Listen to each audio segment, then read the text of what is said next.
Hello students, हमने network diagram पढ़ा था। नेटवर्क डायग्राम में हमने उसमें आपके कुछ देखे थे definition and concept.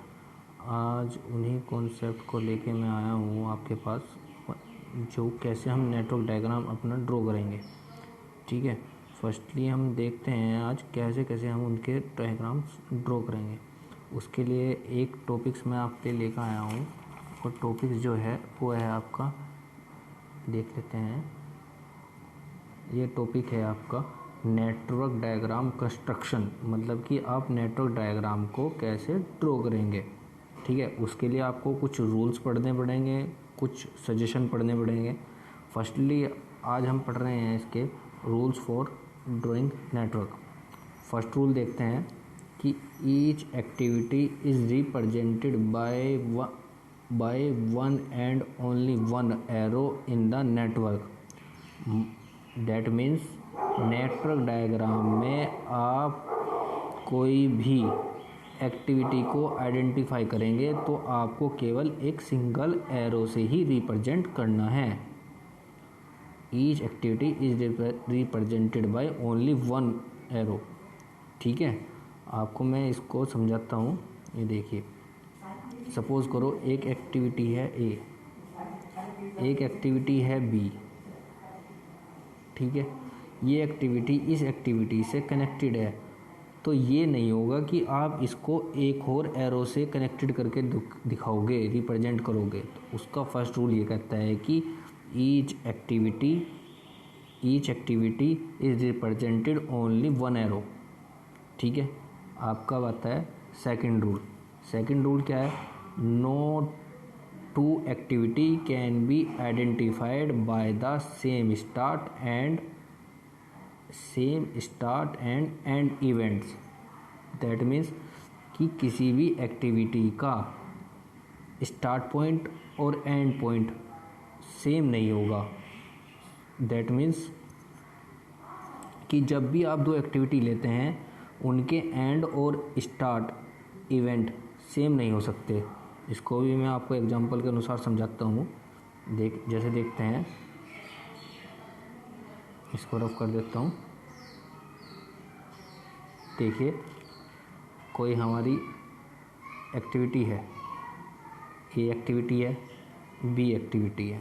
A and B दो एक्टिविटी हैं। ये एक्टिविटी इससे कनेक्टेड है बाय एरो, ये एक्टिविटी इससे एक्टिविटेड है।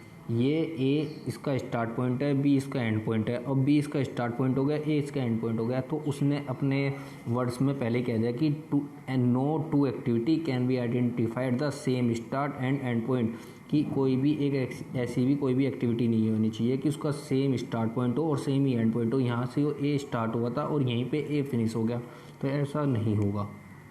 ठीक है, ये आपका नेटवर्क डायग्राम का रूल है। Third rule, in order to ensure the correct precedence relationship in the arrow diagram, following question must be checked.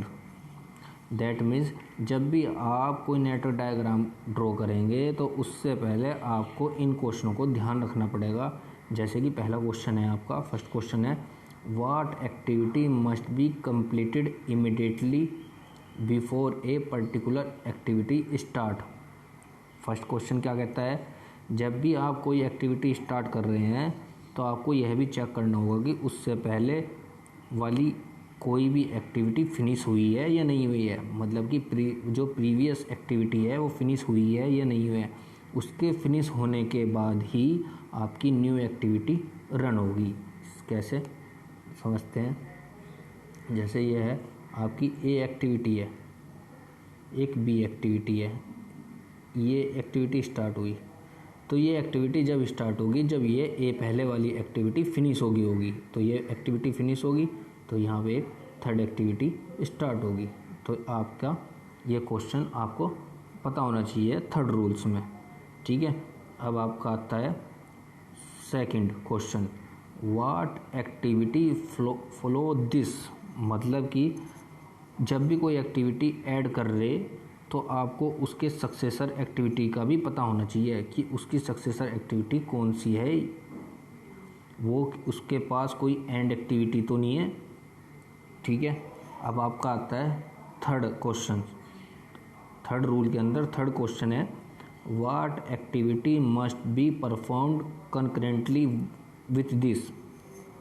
इस वाले क्वेश्चन में क्या कहता है, जब भी कोई एक्टिविटी परफॉर्म हो रही हो तो उसके साथ साथ कौन सी एक्टिविटी ऐड की जा सकती है, ये भी आपको पता होना चाहिए। सपोज़ आपको मैं दिखाता हूँ, जैसे ये कोई आपकी एक्टिविटी ए है, एक बी एक्टिविटी है, ये एक्टिविटी इस पे एंड हो रही है, ये एक्टिविटी बी एक्टिविटी पे एंड हो रही है। अब ये एक्टिविटी यहाँ पे रन हो रही है तो आपको ये भी परफॉर्म करना पड़ेगा कि ये कंकरेंटली कोई और एक्टिविटी भी तो रन कर सकती है या नहीं कर सकती है, ठीक है। ये भी आपको पता होना चाहिए। कल मैंने समझाया था आपको नेटवर्क डायग्राम में कि कॉन्करेंट एक्टिविटी क्या होती है। जब एक एक्टिविटी से दो एक्टिविटी सेम टाइम में रन हो रही हो तो उसे कॉन्करेंट एक्टिविटी कहते हैं। तो ये सी हो गया, डी हो गया।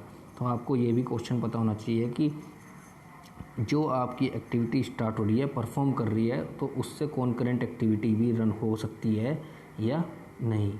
आज की वीडियो में आपको मैं इतना ही बताऊंगा और कल की वीडियो में आपको नेटवर्क डायग्राम के कंस्ट्रक्शन के कुछ जो सजेशन पॉइंट हैं वो बताऊंगा कि आपको क्या करना चाहिए, क्या रिमूव करना चाहिए, ठीक है। आपको कल को मैं डिस्कस करूंगा इसके बारे में, ठीक है। Thank you.